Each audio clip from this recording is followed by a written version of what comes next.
Alors c'est parti pour la création de notre diaporama interactif. Je vais lancer Keynote et je vais faire choisir un thème.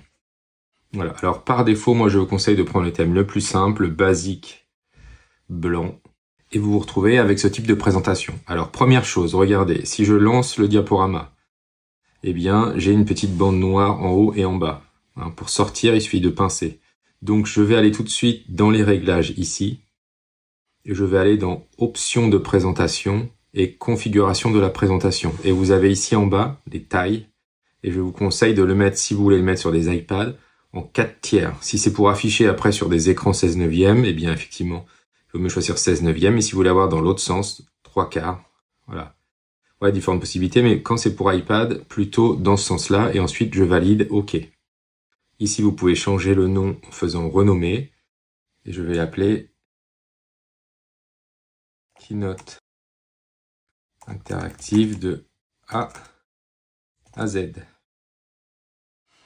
Donc là, on est sous iOS 18. C'est assez important parce que comme ça, vous allez pouvoir voir des fois, il y a des mises à jour et donc c'est pas tout à fait exactement au même endroit. Mais toutes les fonctionnalités sont les mêmes depuis une dizaine d'années, donc il n'y a pas de raison. Là, on se retrouve avec une présentation de base qu'on va pouvoir modifier au fur et à mesure. Donc là, je vais taper mon texte. Voilà, je vais supprimer ça ici. Je vais vouloir mettre mon titre un petit peu plus haut. Je peux réduire avec les poignées la taille et je vais avoir ici la configuration, le petit pinceau qui pourra toujours nous aider pour tout ce qui est design. D'accord, je vais me mettre ici sur texte. Je vais centrer le texte pour que ce soit un petit peu plus joli. Et ensuite, je peux changer la couleur du texte si je veux. Voilà, ici vous avez les pré-réglages, toutes les couleurs, éventuellement des dégradés. Vous avez vu, et des images. Moi, ce que je vous conseille, c'est de faire des choses simples, puisque vous allez possiblement l'exporter vers une autre interface comme PowerPoint, et donc du coup, plus c'est simple, et plus ça va être efficace, le transfert notamment. Donc c'est pareil en termes de police. Ici, choisissez des choses basiques, même si vous aimez bien choisir des choses un peu particulières, basique, comme ça marchera partout. Voilà, donc Keynote interactive de A à Z. Vous avez la possibilité ici de mettre l'auteur. Voilà, et ensuite on va regarder, ici je fais cliquer, et je vais faire dupliquer la diapositive. Et là, je vais descendre un petit peu mon titre, vous verrez plus tard pourquoi, et je vais mettre vidéo 1. Alors on va faire une Keynote sur le volet en fait, puisque j'ai récupéré des vidéos de volet libre de droit pour vous montrer. Et donc, on va mettre vidéo 1. Et puis, je vais réduire un petit peu ici avec les poignets. Je vais intégrer une vidéo, donc je vais cliquer ici. Alors, plusieurs possibilités, soit photo-vidéo de votre pellicule photo, soit prendre une vidéo directement, soit une vidéo en direct, soit une vidéo du web. Mais si on met une vidéo du web, ça veut dire que votre Keynote, elle perd ce côté, je peux l'utiliser sans connexion Internet. Voilà. Ce qui nous intéresse, nous, en EPS. Donc moi, je vais faire plutôt insérer depuis. Et là, je vais aller dans mon petit iCloud Drive. Et j'ai prévu des vidéos qui sont ici. Voilà. Donc, je vais intégrer, par exemple, mon tutoriel sur le service Smatcher flottant. Alors, c'est pas vraiment un tutoriel d'ailleurs, c'est juste une vidéo. Voilà, que je vais intégrer. Je peux réduire en prenant les petits poignets. Alors si je veux mettre mon titre un peu plus haut, ma vidéo dessous, et après le nom là, on peut l'enlever tout en bas, on s'en fiche un peu. Alors si maintenant je lance ma diapo en cliquant sur le play là, ma vidéo ne se lance pas automatiquement. Donc ça, c'est pas quelque chose qui va m'intéresser personnellement. Si je clique dessus, c'est là qu'elle va se lancer. Ça fait beaucoup de manipulations pour les élèves et c'est pas moi ce qui va m'intéresser. Donc, je vais changer un paramètre. Je vais d'abord sélectionner ma vidéo. Il faudra toujours sélectionner ce que vous voulez avant de changer les paramètres. Et ensuite, je vais cliquer sur mon petit pinceau. Et ici, j'ai plusieurs possibilités et notamment, par défaut, c'est la vidéo va commencer quand vous allez la toucher. D'accord? Donc là, je vais désactiver ça. Et lire sur toutes les diapositives, ça veut dire que si jamais vous collez votre diapo sur plusieurs diapositives, ça va continuer. Donc ça, c'est pareil, on peut le décocher. Je reclique à côté, je relance mon diaporama. Et donc là, vous avez vu, dès que j'arrive, eh bien, hop, ma vidéo se lance. Donc ça, c'est exactement ce que je voulais. On va aller jusqu'au bout et vous avez vu que là, la vidéo s'arrête. Il est possible que vous ayez envie que la vidéo revienne et recommence. Donc c'est ce qu'on appellera le en boucle. La vidéo va aller jusqu'à la fin, puis recommencer du début jusqu'à la fin, etc. Et ensuite, vous avez la possibilité d'aller-retour, ce qui ne va pas nous aller dans ce cas précis, mais je vous montre. Du coup, vous allez voir toute la vidéo. Et quand vous arrivez à la fin de la vidéo, vous avez la vidéo qui se déroule en marche arrière. Voilà. Donc nous, plutôt pour le PS, on va mettre en boucle. Comme ça, elle va se répéter indéfiniment. Donc ça, c'est assez intéressant. Si jamais vous voulez mettre à côté des consignes, d'accord, comme des critères de réussite, de réalisation, il va falloir réduire un petit peu la taille, voilà, ou changer l'organisation, peut-être mettre le titre ici, hein, c'est à vous de voir. Voilà, et ensuite ajouter une zone de texte. Donc ici, vous avez texte, et vous allez pouvoir ajouter votre zone de texte.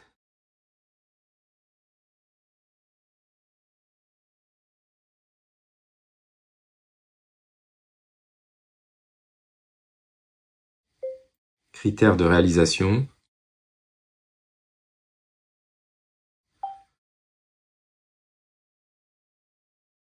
Je copie-colle ici. Et je vais mettre critères de réussite. Voilà, vous pouvez organiser votre texte comme vous le souhaitez. Je vais vouloir le centrer, le mettre un petit peu en gras. Voilà, pourquoi pas. Ça, c'est à vous de voir. Vous pouvez préparer en fait votre maquette. D'accord? Voilà. Une fois que vous avez... Alors là, c'est pareil, je peux réduire un petit peu pour le mettre ici. Une fois que vous avez fait cela, eh bien, vous allez toujours repartir du même endroit. Et donc, ça, c'est mon modèle, auquel je ne vais pas toucher. Et ensuite, je vais dupliquer ma diapo. Donc là, je vais pouvoir changer. Par exemple, je vais faire la vraie diapo, ce coup-ci, service flottant. Donc là, je vais agrandir un petit peu. Voilà. Avec mes critères de réussite, mes critères de réalisation. D'accord? Je vais maintenant dupliquer encore pour faire service matcher. Et là, regardez bien, je vais aller ici, cliquer sur ma vidéo et je vais aller la remplacer. Je clique. Donc, je sélectionne ma vidéo, je clique sur le petit pinceau et ensuite, je vais faire remplacer. Je vais aller insérer depuis, puisque c'est sur mon disque dur. Et je vais faire chercher mon service matché. Voilà. Ce qui est très bien, regardez, c'est que, eh bien, il m'a gardé ma caractéristique qui est de lancer la vidéo automatiquement. Et une fois que la vidéo est arrivée à la fin, elle va recommencer au début. Et ce, jusqu'à l'infini. Voilà. Maintenant, je vais dupliquer mes autres vidéos.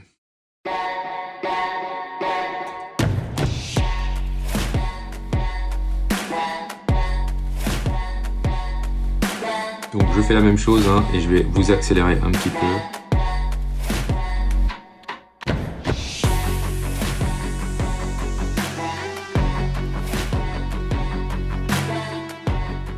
Donc là, pour information, moi ce que je vais faire, c'est que je vais cliquer sur ma diapo ici et je vais faire ignorer la diapositive. C'est mon modèle, mais comme ça, hop, elle est cachée. Maintenant, ce qui se passe, c'est que vous avez ici votre diaporama, mais il n'est pas encore interactif. D'accord, la keynote n'est pas encore interactive. Pour changer, il faut que je clique et là, j'avance d'une diapo. Donc là, je suis à la diapo 2, diapo 3, diapo 4, diapo 5, etc. D'accord? Mais il n'y a pas ce côté interactif. Donc pour rendre ce côté interactif, je vais devoir ajouter des boutons. Donc je vais aller ici. Je vais ajouter ici une petite forme. Donc je vais créer une forme ici. Et je vais mettre mon texte. Donc par exemple, service flottant. Voilà. Donc je peux aussi de la même manière changer de couleur. Donc par exemple ici, je vais mettre du bleu. Voilà. Mais maintenant, c'est pas encore un bouton, c'est juste une forme. Si je veux que ça devienne un bouton, je vais devoir cliquer dessus, avancer sur la petite flèche là et faire lien. Et donc là, j'ai plusieurs possibilités. Soit je fais un lien vers une diapositive, c'est ce qui va nous intéresser ici. Et donc ça peut être la diapositive suivante, c'est-à-dire celle-là, ou précédente, alors là il n'y en a pas, ou la première diapositive du diaporama, ou la dernière diapositive, ou la dernière diapositive affichée, ça veut dire que c'est un peu le retour, ou fermer le diaporama, c'est aussi une possibilité. Et nous on veut lien vers la diapositive, et je vais choisir. Donc là c'est la diapositive 2, voilà, et hop, je fais retour. Maintenant, si je lance là, je fais service flottant, j'arrive bien sur ma diapositive qui s'appelle service flottant. D'accord? Donc là, mon diaporama devient interactif. Je vais maintenant créer les 5 boutons restants. Donc comment je fais? Toujours pareil. Donc je sélectionne mon bouton, je fais copier, et ensuite je fais coller. Voilà, donc je vais le faire pour avoir tous mes petits exercices. Donc j'ai besoin, donc si je me suis trompé, je fais marche arrière ici. Hein. Je vais avoir besoin de 6 boutons. Alors je vous montre, il y a des petites lignes jaunes. La petite ligne jaune, si ça fait un petit trait là, ça veut dire que je suis aligné avec celle-là et aligné avec celle-là, puisque j'ai un trait dans ce sens-là. D'accord? Hop, et voilà. Donc pour ne pas trop me compliquer les choses, et les petites flèches au milieu là, c'est pour dire que je suis à équidistance. Donc ça veut dire que c'est bien aligné. Je vais le faire dans l'ordre. Donc ici, c'est service matché. Alors je vais zoomer un peu, hein. Comme ça vous allez mieux voir. Service matché. Mais là, j'ai pas changé le lien. Donc il faut que je change le lien. Service matché, c'est la diapositive 3. Donc je clique sur la petite flèche. Je fais réglage du lien et je fais aller à la diapositive 3. Je le teste en direct. Service matché, j'arrive bien à la diapositive service matché. Je reviens ici, je fais pareil pour les autres. Donc ici, réglage diapositive 4. Mais il faut que je change le texte.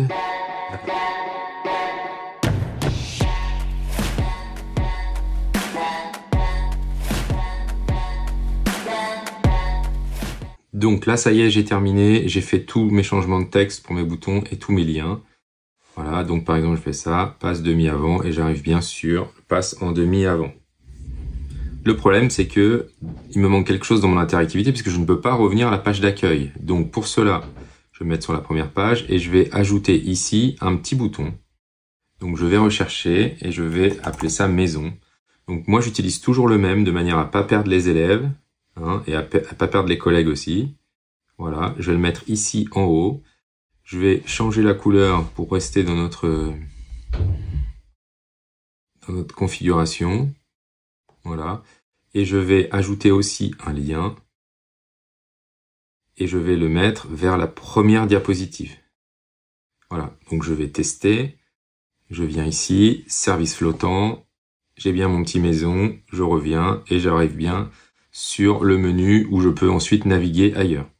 Maintenant, je n'ai plus qu'à recopier cette maison sur toutes mes diapos.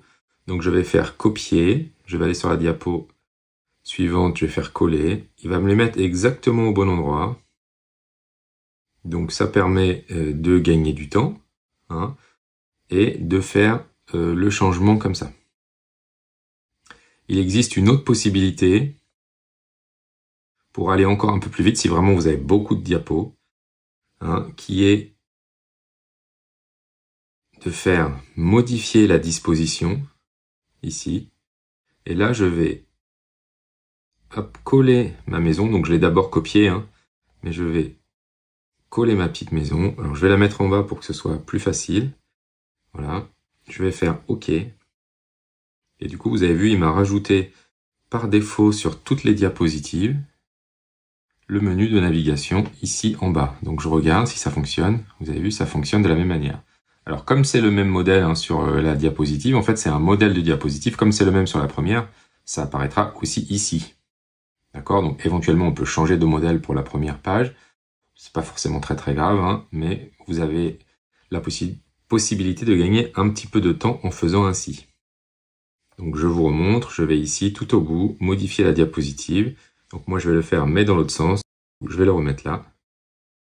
Voilà, et je vais resupprimer toutes mes petits liens. Ça permet de montrer comment ça fonctionne, la facilité.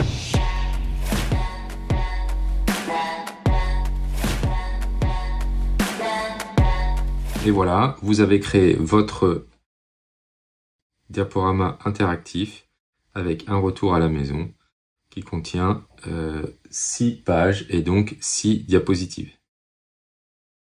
Il reste néanmoins un petit problème, c'est que regardez, si je clique à côté, eh bien j'ai toujours gardé ce fait d'avancer d'une diapositive à l'autre, et donc ça pose problème. Donc il faut régler ce dernier petit problème en cliquant ici et en faisant option de la présentation.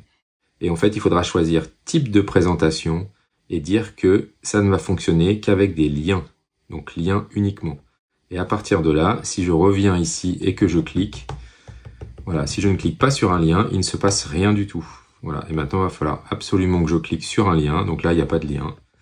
Donc il ne se passe rien, et ici je peux revenir en arrière, et donc j'ai créé de A à Z ma keynote interactive.